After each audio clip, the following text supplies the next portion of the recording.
முன்பொரு காலத்துல ஒரு மலையடிவார கிராமத்துல ஒரு குடும்பம் வாழ்ந்து வந்தாங்க. அன்னைக்கு இரவு நேரத்துல கீதா அவங்களோட வீட்டு வாசலில உட்கார்ந்து வானத்தையே உத்து பாத்துக்கிட்டு இருந்தாங்க. அவங்க இப்போ ரொம்ப ஆழ்ந்த சிந்தனையில மூழ்கி இருந்தாங்க. தினம் இரவு நேரத்துல இப்படியே அவங்க வானத்துல மின்னிக்கிட்டு இருக்கிற நட்சத்திரங்களை பார்த்துக்கிட்டே இருப்பாங்க. அப்போ கீதாவோட மகள் அவங்க கிட்ட வந்தா. அம்மா, நீங்க எதுக்காக இங்கே உட்கார்ந்து இருக்கீங்க? நான் ரொம்ப நேரமா உங்களை தேடிக்கிட்டே இருக்கேன். எவ்வளவு நேரமா இப்படி வாசல்லே உட்கார்ந்து வானத்தை பார்த்துக்கிட்டே இருப்பீங்க? அப்படி என்னதான் பாக்குறீங்க? ரேவதி, உனக்கு தெரியுமா, நான் ஒவ்வொரு நாளும் இரவுல இந்த வானத்துல இருக்கிற நட்சத்திரங்கள்ல உன்னோட அப்பாவை தான் பாத்துட்டு இருக்கேன். அம்மா, நட்சத்திரங்கள்ல எப்படி அப்பாவை பார்க்க முடியும்? எனக்கு ஒண்ணுமே புரியல. அப்பா நட்சத்திரங்கள்ல இருக்காரா என்ன? அப்படின்னா எனக்கும் காட்டுங்க. பாப்பா, அதெல்லாம் உனக்கு எதுக்கு? சரி, தூங்குறதுக்கு நேரம் ஆயிருச்சு. நீ இன்னும் தூங்கலையா? உனக்கு இன்னும் தூக்கம் வரலையா? உள்ள போய் படுத்துக்கோ. அம்மா, எனக்கு தூக்கம் வரணும்னா ஏதாவது ஒரு கதை சொல்லுங்க.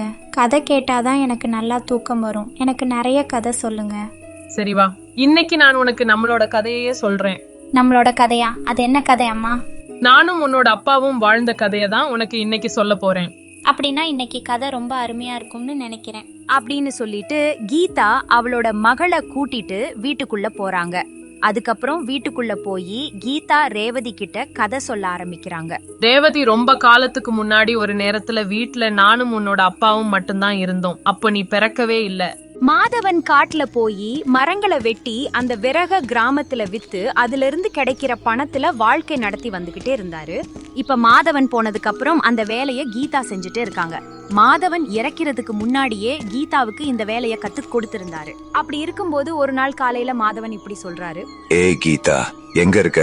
கொஞ்சம் வெளியே வா. நான் காட்டில இருந்து நிறைய விறக வெட்டி கொண்டு வந்திருக்கேன். ஆனா இந்த விறகெல்லாம் கொஞ்சம் ஈரமா இருக்கு. இது எல்லாமே நல்லா வெயில்ல காயணும். இன்னைக்கு ஒரு நாள் முழுக்க இந்த விறகுகளை எல்லாத்தையும் வெயில்ல காய வச்சுட்டு இன்னைக்கு பகல் முழுக்க வெயில் பட்டாதான் நாளைக்கு இது இந்த கிராமத்துல விற்க முடியும். சரி, இப்போ சாப்பாடு ஆயிடுச்சா? இன்னைக்கு எனக்கு ரொம்ப பசியா இருக்கு. சாப்பாடு ஆயிடுச்சா? எனக்கு கொஞ்சம் வச்சு கொடு. ஆமாங்க, சாப்பாடு எல்லாமே எப்பவோ தயார் செஞ்சுட்டேன். நீங்க காலையில வேலைக்கு போன உடனே நான் சமைக்க ஆரம்பிச்சுட்டேன். நீங்க இப்ப போய் குளிச்சுட்டு வாங்க, நான் சாப்பாடு எடுத்து வைக்கிறேன். அதுக்கப்புறம் மாதவன் குளிக்கிறதுக்காக போறாரு. மாதவன் ரொம்பவும் நேர்மையானவர். அதே நேரத்துல அவர் எல்லா வேலையுமே ரொம்ப சரியா செய்யக்கூடியவரா இருந்தாரு. காலையில எழுந்ததும் முதல்ல ஆடு மாடுகளுக்கெல்லாம் தீவனத்தை எடுத்து வைப்பாரு. ஒவ்வொரு நாளும் மாதவன் விறகு கட்டுகளை சுமந்துகிட்டு தூர கிராமங்களுக்கு போய் விறகுகளை விற்பாரு. அன்னைக்கு அவர் விறகு விற்க போகும்போது ரொம்பவே வெயிலோட தாக்கம் அதிகமா இருந்துச்சு. அதனால அவரு ரொம்பவும் களைப்பா இருந்ததுனால சீக்கிரமாவே வீட்டுக்கு திரும்பி போறாரு. கீதா, எங்க இருக்க? வெளியே வா. இன்னைக்கு வெயிலோட தாக்கம் ரொம்ப அதிகமாவே இருக்கு. எனக்கு ரொம்ப தாகமா இருக்கு. எனக்கு கொஞ்சம் தண்ணி மட்டும் கொண்டு வா. இன்னைக்கு இந்த விறகுகளை விக்கிறதுக்குள்ள நான் ரொம்பவே களைச்சு போயிட்டேன். இதோ வரேங்க. என்னாச்சு? இன்னைக்கு நீங்க ரொம்ப சீக்கிரமாவே வீட்டுக்கு வந்துட்டீங்க. எப்பவும் நீங்க சாயங்காலம் தானே வீட்டுக்கு வருவீங்க. ஆமா கீதா, இன்னைக்கு விறகு எல்லாம் சீக்கிரமாவே வித்து போச்சு. அதான் சீக்கிரமா வீட்டுக்கு வந்துட்டேன். இன்னைக்கு விறகுகள் நல்ல விலைக்கும் விற்பனை ஆச்சு. அப்படின்னா இது நமக்கு சந்தோஷமான விஷயம் தானே? சந்தோஷமான விஷயம்தான். ஆனா இனிமே நாம கொஞ்சம் காசு சேமிச்சு வைக்கணும். அப்படி நம்ம சேமிச்சு வச்சாதான் நம்மளோட குழந்தையோட எதிர்காலம் நல்லபடியா இருக்கும். குழந்தைக்கு நம்மளால நல்ல படிப்பையும் கொடுக்க முடியும். நீங்க சொல்றது சரிதாங்க. நம்மளுக்கு குழந்தை பிறந்ததும் அதை ஒரு நல்ல பள்ளிக்கூடத்துல சேர்க்கணும். இப்படியே அவங்களோட நாட்கள் சந்தோஷமா போய்கிட்டே இருந்துச்சு. அதுக்கப்புறம் அவங்களுக்கு குழந்தையும் பிறந்துச்சு. குழந்தை பிறந்ததுக்கு அப்புறம் அவங்களோட வாழ்க்கை இன்னமும் சந்தோஷமா இருந்துச்சு. ஒரு நாள் காலையில மாதவன் இப்படி சொல்றாரு. கீதா, நம்ம பொண்ணு ரொம்ப அழகா இருக்கால்ல, நம்ம அவளை நல்லா படிக்க வச்சு ஒரு பெரிய ஆளாக்கணும். இன்னையிலிருந்து நான் இன்னும் கடினமா உழைக்க ஆரம்பிக்கிறேன். இன்னும் நிறைய விறகுகளை காட்டுல இருந்து வெட்டி அதை விற்கணும். அப்பதான் நம்ம பொண்ணோட எதிர்காலத்தை நம்மளால நல்லபடியா உருவாக்க முடியும். ஏங்க, நீங்க சொல்றதெல்லாம் சரிதான். இப்ப நம்ம வீட்டுல விறகுகளே இல்ல. இருந்த எல்லா விறகுகளையும் ஏற்கனவே வித்துட்டோம். இன்னைக்கு நம்ம வீட்டுல சமையல் பண்றதுக்கு கூட விறகு இல்ல. அப்படின்னா நான் இப்பவே காட்டுக்கு கிளம்புறேன். போய் விறகுகளை வெட்டிட்டு வந்துடுறேன். ஆனா நான் வந்ததும் உடனே விக்கிறதுக்கு கிளம்பிடுவேன். சரிங்க, நீங்க காட்டுக்கு போயிட்டு வாங்க. இருக்கிற கொஞ்சம் விறக வச்சு நான் உங்களுக்கு சாப்பிடறதுக்கு ஏதாவது தயார் செய்யறேன். சரி கீதா, நான் கிளம்புறேன். பாப்பாவை நல்லா பாத்துக்கோ. அப்படின்னு சொல்லிட்டு மாதவன் காட்டுக்கு விறகுகளை வெட்டுறதுக்காக போய்கிட்டே இருக்காரு. ரொம்பவும் சந்தோஷமா போய்கொண்டிருந்த அவங்களோட வாழ்க்கை இதுக்கப்புறம் ரொம்பவே துக்கமா மாறிடுச்சு. கீதா கிட்ட விறகு வெட்டுறதுக்கு போயிட்டு வரேன்னு சொல்லிட்டு காட்டுக்கு போன மாதவன் ரொம்ப நேரமாகியும் வீட்டுக்கு திரும்ப வரவே இல்லை. அவர் காட்டுக்கு போய் ரொம்பவே நேரம் ஆயிடுச்சு. இப்போ கீதா இப்படி சொல்றாங்க. அட, என்னாச்சு? அவர் காட்டுக்கு போய் ரொம்ப நேரம் ஆயிடுச்சு, ஆனா இன்னும் வீட்டுக்கு திரும்ப வரவே இல்லையே. இதுக்கு முன்னாடி இப்படி ஆனதே இல்லையே. ஒருவேளை அவருக்கு ஏதாவது ஆபத்து வந்திருக்குமோ? அப்படியெல்லாம் இருக்காது. அப்படின்னு யோசிச்சுக்கிட்டு கீதா மாதவனை எதிர்பார்த்து காத்துக்கிட்டு இருக்காங்க. ஆனா அன்னைக்கு இரவு ஆகியும் மாதவன் வீட்டுக்கு திரும்ப வரல. மறுநாள் காலையும் ஆச்சு. ஆனா அப்பவும் மாதவன் வீட்டுக்கு திரும்பவே இல்லை. இதனால கீதா ரொம்பவும் பயந்து போயிடுறாங்க. அப்போ அவங்க வீட்டுக்கு பக்கத்து வீட்டுல இருந்தவங்க வந்து கீதா கிட்ட இப்படி கேக்குறாங்க.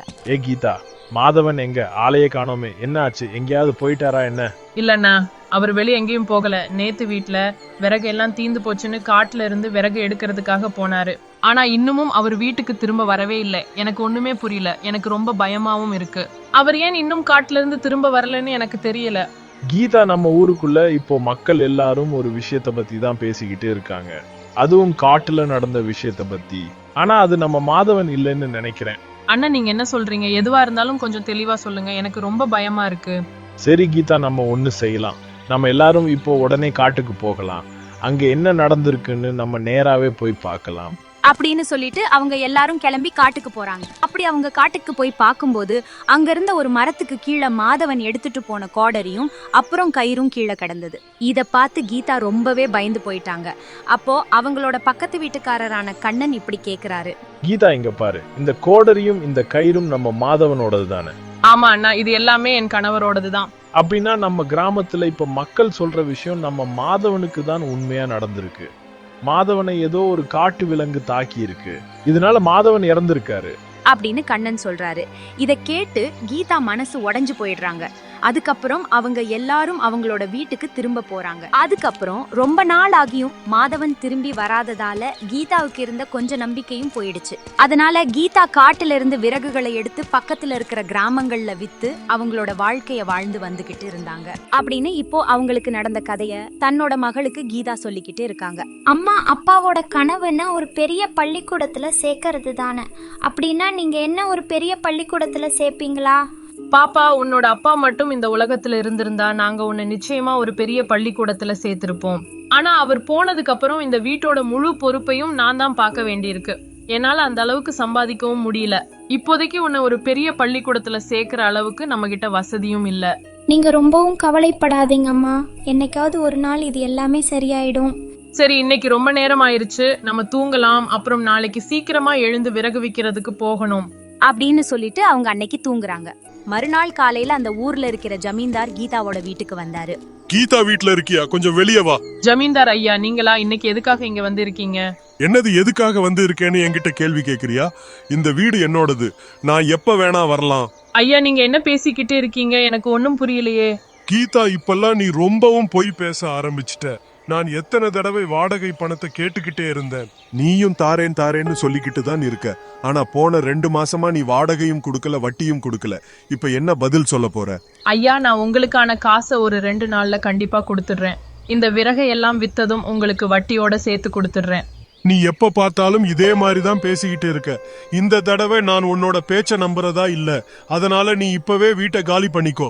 நான் வேற யாருக்காவது இந்த வீட்டை வாடகைக்கு விடலாம்னு முடிவு பண்ணி இருக்கேன். இவ்வளவு நாளா நீங்க எங்களுக்கு கருணை காட்டுனீங்க. இன்னும் ஒரு 2 நாள் மட்டும் பொறுத்துக்கோங்க. நான் என்னோட குழந்தைய வச்சுட்டு இப்ப எங்க போறது? உங்களோட 2 மாசம் வாடகை ரொம்ப சீக்கிரமாவே அதுவும் வட்டியோட சேர்த்து திரும்ப கொடுத்துடுறேன். தயவு செஞ்சு கொஞ்சம் கருணை காட்டுங்க. இந்த ஒரு தடவை மட்டும் கொஞ்சம் பொறுத்துக்கோங்க. நல்லா கேட்டுக்கோ. எனக்கு இங்க வந்து சும்மா வாடகை கேட்டுக்கிட்டு இருக்கணுங்கிற அவசியம் இல்ல. எனக்கு இதை விட நிறைய வேலைகளும் இருக்கு. நான் இந்த காசுக்காக எல்லாம் உன்னோட வீட்டுக்கு திரும்ப திரும்ப வர முடியாது. நீ இவ்வளவு தூரம் சொல்றதுனால உனக்கு ஒரு 2 நாள் கொடுக்கறேன். ஆனா அந்த 2 நாள்ல நீ என்னோட வாடகைய வட்டியோட கொடுக்கலன்னா அப்புறம் நீ இந்த வீட்டை விட்டு வெளியே போய் தான் ஆகணும். நல்லா முடிவு பண்ணிக்கோ அப்படின்னு சொல்லிட்டு ஜமீன்தார் அங்கிருந்து கிளம்பி போறாரு. அதை கேட்டுக்கிட்டு இருந்த கீதாவோட மகளும் ரொம்பவே பயந்து போயிட்டா. அப்போ கீதா அவகிட்ட இப்படி சொல்றாங்க. பாப்பா, நீ எதுக்காக பயப்படுற? நீ ஒன்னும் கவலைப்படாத. நாம இந்த விறகுகளை இன்னும் அதிகமா வித்து காசு சேர்த்துடலாம். ஆனா நாம இன்னும் காட்டில இருந்து அதிகமான விறகுகளை கொண்டு வரணும். அதனால நான் இப்போ காட்டுக்கு போறேன். ஆனா உன்னை தனியா விட்டுட்டு என்னால காட்டுக்கு போக முடியாது. நீயும் என் கூட வா. நாம 2 பேரும் சேர்ந்து போகலாம். சரி அம்மா, நானும் உங்க கூட வரேன். என்னால் வீட்டில் தனியாக இருக்க முடியாது. எனக்கு ரொம்ப பயமாக இருக்கும். உங்களை பிரிஞ்சு தனியாக வீட்டில் இருக்கிறது கஷ்டமாகவும் இருக்கும்.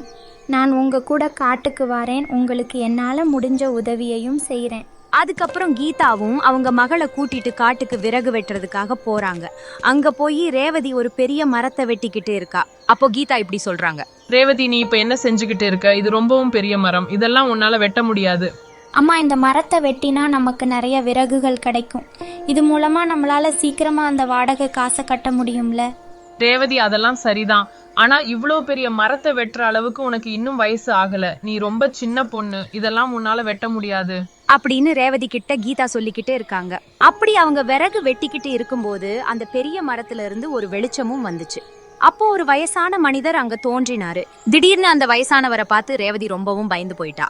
ஏய் முட்டாளே, என்னோட காட்டுக்கு வந்து என்னோட மரத்தை வெட்டுறதுக்கு உனக்கு எவ்வளவு தைரியம் இருக்கணும்? அப்படின்னு அந்த வயசான மனிதர் பேசுறத கேட்டு கீதாவுக்கு ரொம்பவும் அதிர்ச்சியா இருந்துச்சு. உடனே கீதா அந்த வயதான மனிதர்கிட்ட இப்படி சொல்றாங்க.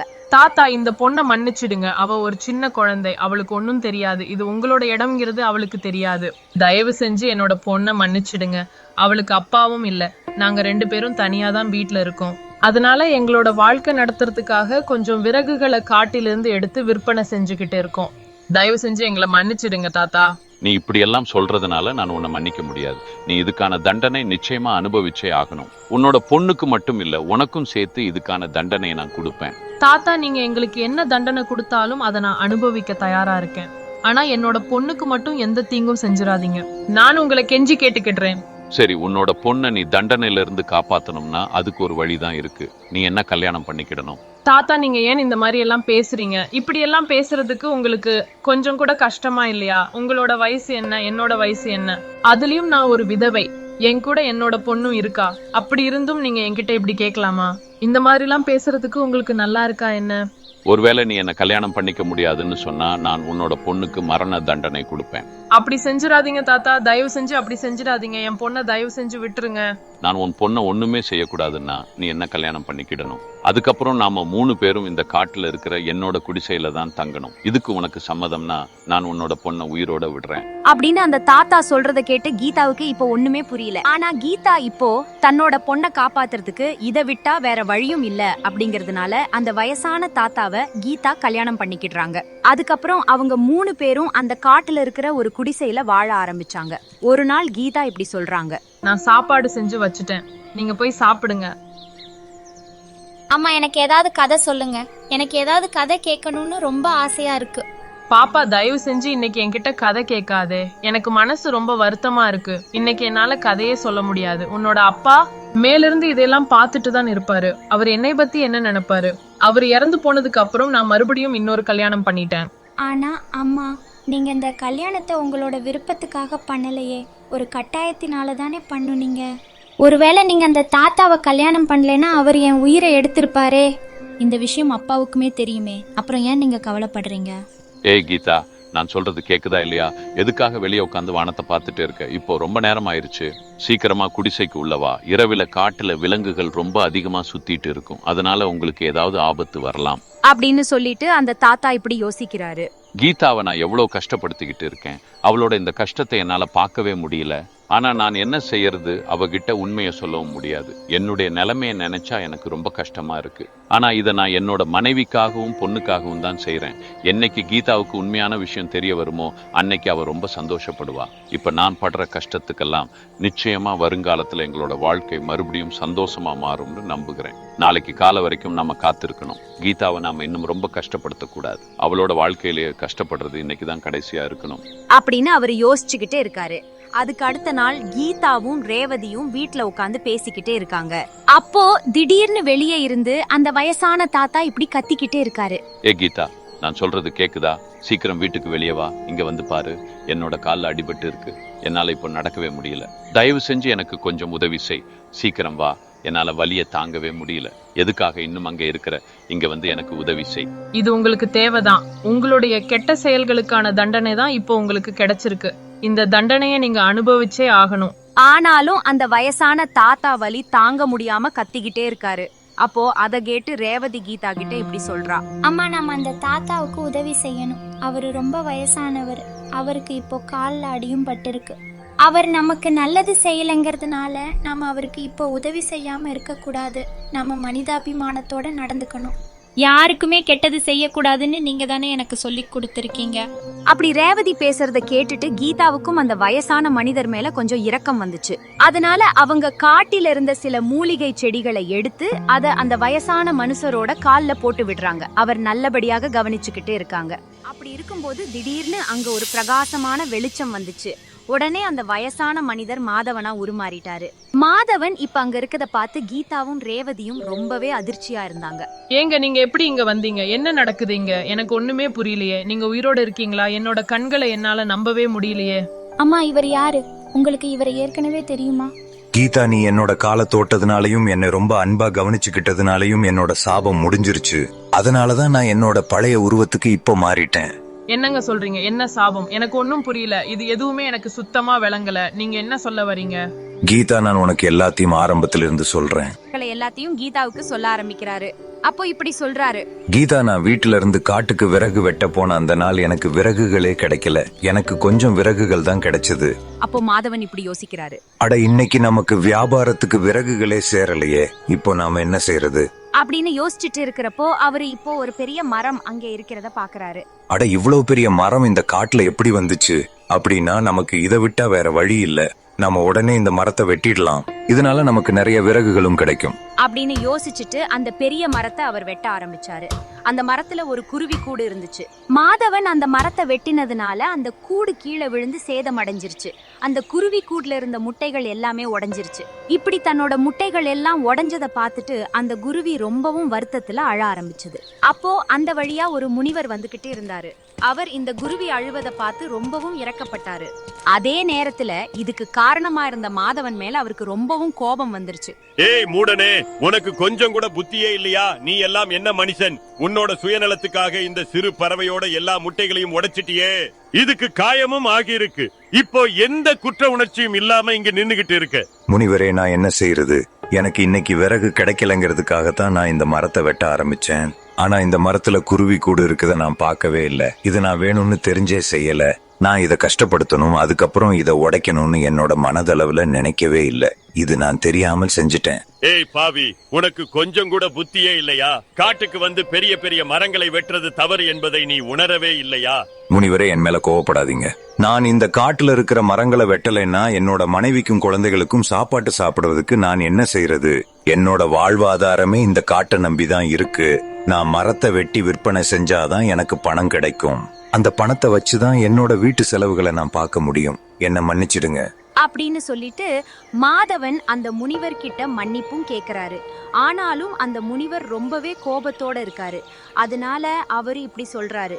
நீ என்ன சொன்னாலும் என்னால் அதை ஏத்துக்கவே முடியாது. நீ செஞ்சது மிகப்பெரிய தப்பு. அதுக்கான தண்டனையை நீ நிச்சயமா அனுபவிச்சே ஆகணும். அதனால நான் உனக்கு ஒரு பெரிய தண்டனையை கொடுக்க போறேன். முனிவரே, நீங்களே ரொம்ப வயசானவங்க. இந்த வயசான காலத்துல நடக்கிறதுக்கு கூட கஷ்டப்பட்டுக்கிட்டு இருக்கீங்க. நீங்க எப்படி எனக்கு தண்டனை கொடுப்பீங்க? அப்படின்னா நீ இளமையா இருக்கிறதுனால இப்படி ரொம்பவும் அகந்தையில இருக்கியா? இந்த உடம்பு ஒரு நாள் அழிஞ்சு போகும் அப்படிங்கறத நீ மறந்துட்டியா? சரி போ, நீ இப்பவே ஒரு வயசான மனுஷனா மாறிடுவ. அப்பதான் உனக்கு மத்தவங்களோட கஷ்டம் என்னன்னு புரியும். இந்த குருவி கூட்ட பிரிச்சதுனால இதே மாதிரி நீயும் உன்னோட மனைவியையும் குழந்தையையும் பிரிஞ்சு இந்த மரத்திலேயே என்னைக்கும் சிறைப்பட்டு இருப்ப. உன்னோட குடும்பத்தார நீ எப்பவுமே சந்திக்க முடியாது. அப்போதான் உனக்கு இந்த பறவையோட வலி என்னங்கிறது புரியும். இதுதான் நான் உனக்கு கொடுக்கிற சாபம் அப்படின்னு அந்த முனிவர் சொன்னதும் மாதவன் ரொம்பவே வயசானவரா மாறிடுறாரு. அட, என்னாச்சு? நான் திடீர்னு எப்படி இந்த மாதிரி வயசானவனா மாறினேன்? முனிவரே, தயவு செஞ்சு என்னை மன்னிச்சிடுங்க. நான் செஞ்சது ஒரு பெரிய தப்பு தான். ஆனா அதுக்காக எனக்கு இப்படி எல்லாம் தண்டனை கொடுக்காதீங்க. தயவு செஞ்சு எனக்கு கொஞ்சம் கருணை காட்டுங்க. இவ்வளவு நேரம் நீ செஞ்ச தப்ப ஒத்துக்கவே இல்ல. ஆனா இப்போ உனக்கு தண்டனை கிடைச்சதுன்னு தான் உன்னோட தப்பு என்னங்கிறதே உனக்கு புரியுது. இப்போ மத்தவங்களோட கஷ்டம் என்னங்கிறதும் உனக்கு நல்லாவே புரிஞ்சிருக்கும். ஆனா இதை யோசிச்சிருந்தா இந்த மாதிரி உனக்கு தண்டனை கிடைச்சிருக்காது. இப்ப காலம் கடந்துடுச்சு. என்னால ஒன்னும் செய்ய முடியாது. நீ இனிமே வாழ்நாள் முழுக்க இந்த மரத்துக்குள்ளேயே சிறைப்பட்டு இருப்ப. அப்பதான் உனக்கு புத்தி வரும். முனிவரே, நான் செஞ்சது பெரிய தப்பு தான். தயவு செஞ்சு என்னை மன்னிச்சிடுங்க. நான் என்னோட தவற உணர்ந்துட்டேன். அப்படின்னு மாதவன் எவ்வளவோ கெஞ்சியும் அந்த முனிவர் அவருக்கு இரக்கப்படவே இல்லை. ஆனா கடைசியில அந்த சாபத்திலிருந்து விடுபடுற வழியையும் மாதவன் கிட்ட சொல்றாரு. உன்னோட மனைவி நீ வயசான நிலையில இருக்கத பார்த்து உன்னை கல்யாணம் செய்யணும். அதே நேரத்துல உன்னோட மனைவியோட மனசுல அவ உனக்காக இரக்கப்படணும். ஒருவேளை அப்படி நடந்தா நீ இந்த சாபத்திலிருந்து விடுபடலாம். முனிவரே, நீங்க என்ன சொல்லிக்கிட்டு இருக்கீங்க? நான் இந்த மரத்துக்குள்ள சிறைப்பட்டு இருப்பேன். அப்புறம் நான் எப்படி என்னோட மனைவியை போய் சந்திக்கிறது? நீ அதுக்காக கொஞ்ச நாள் காத்திருக்கணும். என்னைக்கு உன்னோட மனைவி இங்க வருவாளோ அப்போதான் உன்னோட சாபத்திலிருந்து விடுபடுறதுக்கான வழியும் உனக்கு கிடைக்கும் அப்படின்னு சொல்லிட்டு அந்த முனிவர் அங்கிருந்து போயிட்டாரு. அப்படின்னு தனக்கு நடந்த எல்லா விஷயங்களையும் தன்னோட மனைவி கிட்ட மாதவன் சொல்லிக்கிட்டே இருக்காரு. அந்த முனிவர் சொன்ன மாதிரி நீ என் மேல இறக்கப்பட்டதால தான் நான் இந்த சாபத்திலிருந்து விடுபட்டேன் அப்படின்னு மாதவன் சொல்றத கேட்ட கீதா ரொம்பவும் சந்தோஷத்துல ஆனந்த கண்ணீர் விடுறாங்க.